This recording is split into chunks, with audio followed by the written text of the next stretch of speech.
Halo, apa kabar Anda semua? Senang sekali kembali berjumpa dengan saya, Hersu Benarif, dari Forum News Network bersama dengan Bung Rocky Gerung. Bung Rocky Gerung, situasi ini sekarang rupanya situasi di kawasan kita ini makin hari makin menarik ya. Kalau kemarin yang tegang di Laut Cina Selatan, tapi ini antara Taiwan dengan Cina. Saya kira meskipun itu rada jauh sedikit di atas, tapi tetap saja kalau terjadi apa-apa antara Cina dengan Taiwan, pasti dampaknya bisa menyeret Indonesia juga. Ya, Indonesia sibuk ngomongin Papua dan Jawa Tengah tuh. Ya, soal PK ya. Iya. Ya, itu penting sebetulnya. Presiden juga bikin semacam public address tentang keadaan di kawasan, terutama di Cina Selatan atau Pasifik umumnya kan. Kan kita nggak terbiasa untuk seolah-olah Indonesia ini bisa mengatur dirinya sendiri. Padahal kita dijepit oleh sekarang 3 fakta tuh. Ada fakta antara AUKUS itu, Australia, US, dan Britain, dan Inggris itu. Yang faktanya udah terjadi, udah terbentuk. Indonesia tinggal nonton aja, nggak diajak lagi. Tapi ada juga fakta, kalau NATO ya itu udah dari awal itu. Ada fakta bilateral antara saya kira antara Jepang dan Amerika, dan antara Amerika dan Taiwan. Dan dengan Taiwan justru Amerika dari dulu menganggap bahwa Taiwan itu statusnya sama dengan Korea Utara. Jadi itu cheese war sebetulnya, perang yang tertunda. Jadi nggak ada prinsip di situ hubungan diplomatik yang mesra dengan Cina tuh. Kan Cina tetap anggap itu adalah bagian dia, itu orang-orang dulu Kuomintang itu pindah kaum nasionalis dari dataran ke Taiwan. Tapi kemudian Taiwan bergerak menjadi negara demokrasi itu.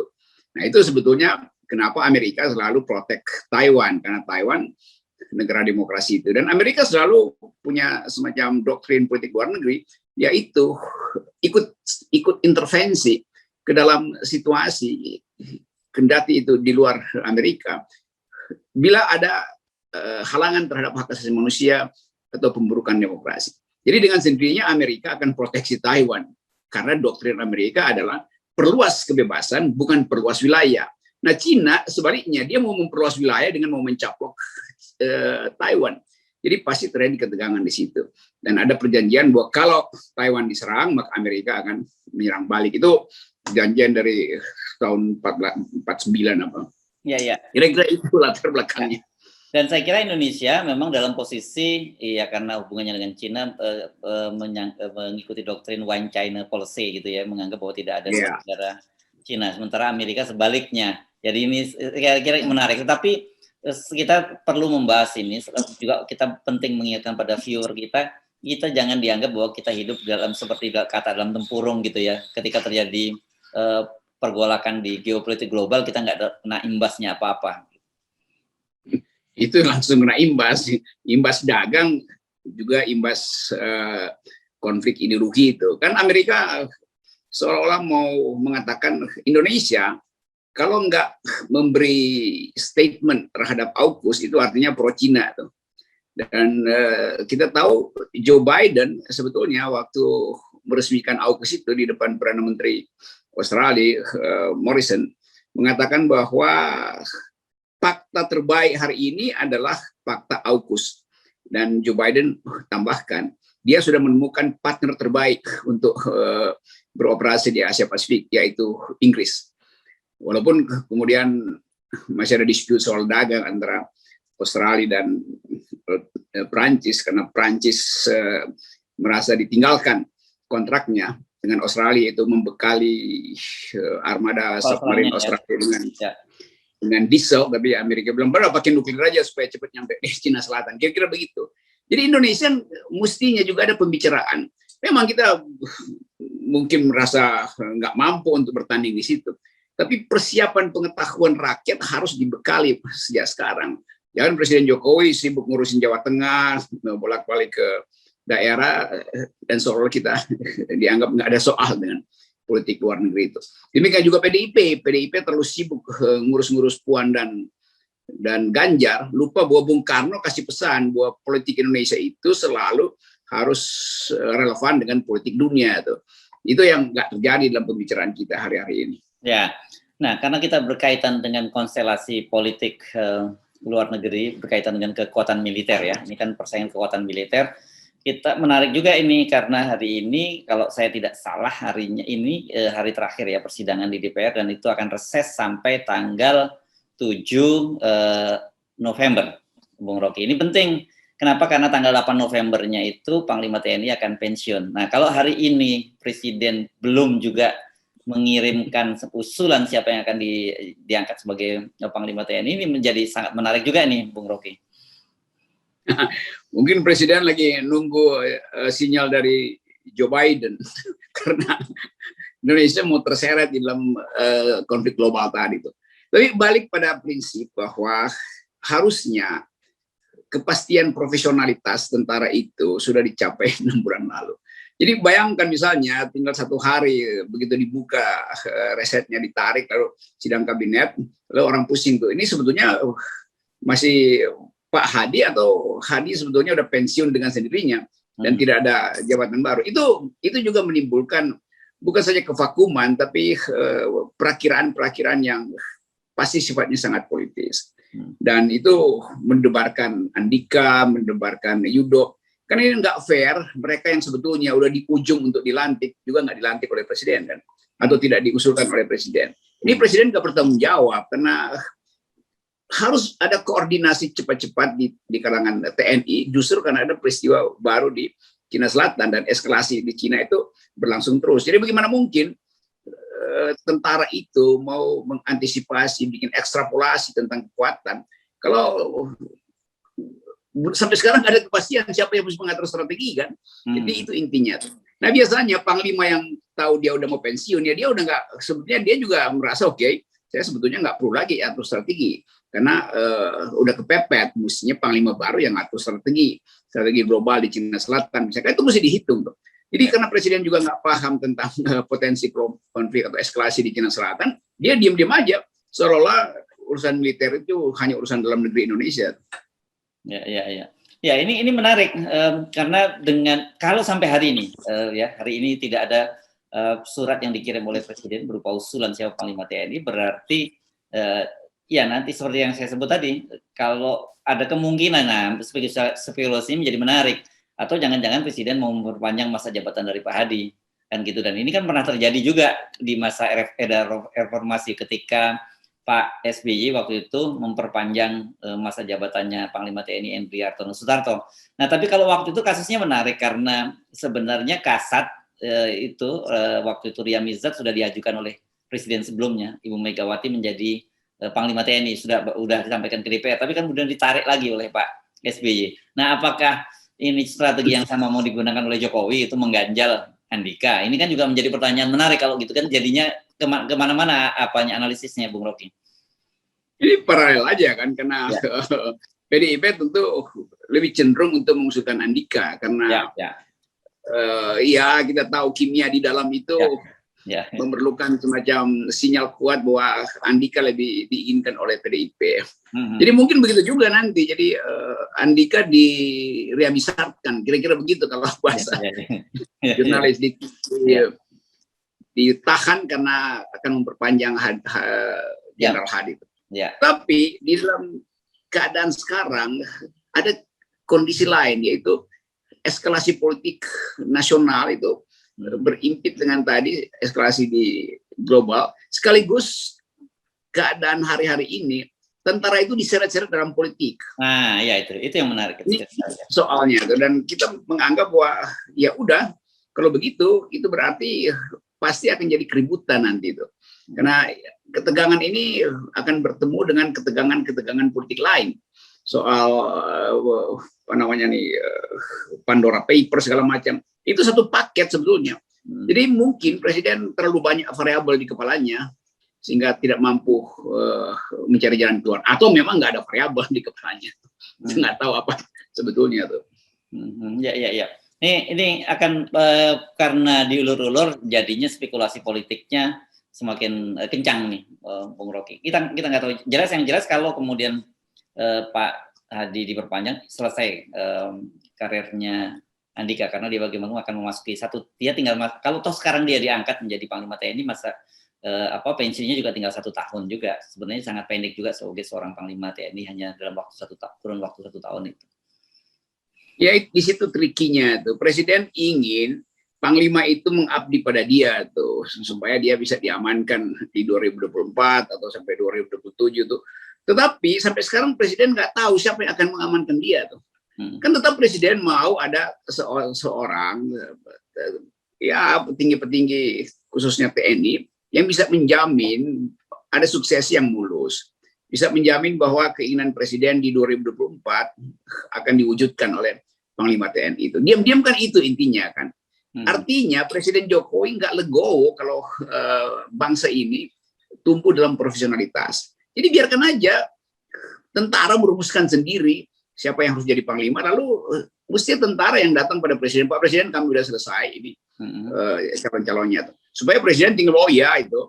Jadi kalau nggak ada inisiatif itu juga saling tunggu menunggu tuh, dan tunggu menunggu itu bukan sekedar melelahkan sebagai bangsa, tapi juga memperburuk profesionalitas di kalangan TNI itu.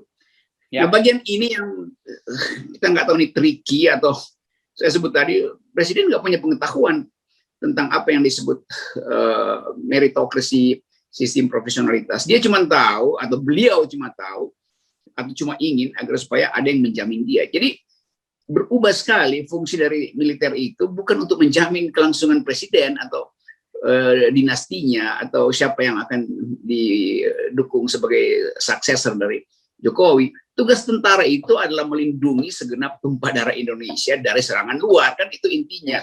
Ya, bicara-bicara di dalam teka-teki politik. Ya, kita tunggu. Ya, tinggal beberapa jam ke depan itu apakah akan ada surat yang dikirim oleh Presiden kepada DPR.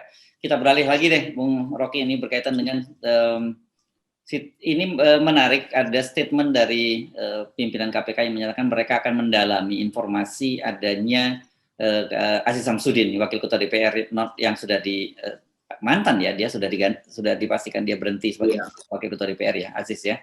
Dia menyebut bahwa adalah salah satu berkas perkara Sekretaris Daerah Tanjung Baleng, kalau nggak salah saya infonya, disebutkan bahwa dia mendengar Aziz itu punya 8 orang dalam di KPK gitu yang bisa digerakkan untuk ya kalau ada kasus mereka dilindungi, tapi kalau ada lawan-lawan politiknya itu mereka bisa dikerahkan, bahkan termasuk OTT. Nah kan, tapi soal ini saya kira menjadi isu panas yang kenapa? Karena memang terbukti ada 1 orang yang menjadi orangnya Aziz Samsudin, yakni AKP Robin 47 itu ya, namanya Robin 47 itu kalau nggak salah namanya, itu yang Stepanus Robin 47 ya, yang sudah ditangkap kan. Jadi artinya ini bukan sekedar isapan jempol, tapi apakah betul dia punya 8 orang atau lebih atau kurang? Nah ini yang saya kira menjadi sangat menarik ini. Di kalangan jurnalis ya, di sekitar KPK juga tahu soal beginian. Ya. Bahkan kita tahu bahwa setiap petinggi negara itu semacam punya perusahaan cangkang di KPK. Oke, menarik ini istilahnya. Atau manusia cangkang dong kalau gitu. Ya, manusia cangkang ya. Buat menyembunyikan kasus dan memberi info. Jadi sebetulnya KPK ini jadi tempat orang mencari suaka sebetulnya. Suaka dari jeratan hukum. Sebagian menganggap ya setiap pejabat tinggi di lembaga-lembaga tinggi itu biarlah dukun di KPK tuh. Supaya ada dukun kasih sinyal, lo besok mau ditangkap, OTT kabur dulu, atau nanti cariin siapa yang mau pasang badan gitu, kita atur di sini nih. Jadi sebetulnya orang-orang ini yang mestinya tidak lolos KWK, pasti itu bukan gengnya Novel Baswedan yang jadi cangkang di KPK kan, karena nggak mungkin Novel Baswedan itu lakukan hal yang buruk semacam ini. Jadi nanti kita mulai lihat ada semacam Pandora's Paper juga di KPK yang satu waktu, mungkin dalam waktu dekat juga akan dibuka siapa sih yang disebut sebagai dukun di situ, atau pengatur kasus di KPK, atau sewaan dari orang-orang DPR di KPK. Karena kebanyakan sebetulnya yang bermasalah adalah anggota DPR tuh yang punya posisi untuk mengatur anggaran dan mempengaruhi anggaran sampai ke provinsi. Jadi mereka yang menyewa mata-mata di KPK Itu yang mesti dibersihkan lagi itu paket dengan pembusukan seni-seni bernegara yang sering kita sebut political decay. Jadi saya nggak bersedih, saya gembira juga karena dari dulu kita udah hitung makin lama makin terbuka kroposnya kaki-kaki kekuasaan atau tiang-tiang demokrasi di lembaga-lembaga utama kita itu yang sedang kita hitung kapan sebetulnya KPK ini rubuh karena digerogoti oleh cangkang-cangkang ini. Ya, kan sejak awal kita sudah curiga dan kita khawatir bahwa nanti sekarang ini KPK tidak lagi menjadi alat pemberantasan korupsi, tapi akan digunakan oleh kelompok-kelompok tertentu untuk bermain kekuatan politik. Artinya lawan-lawan mereka akan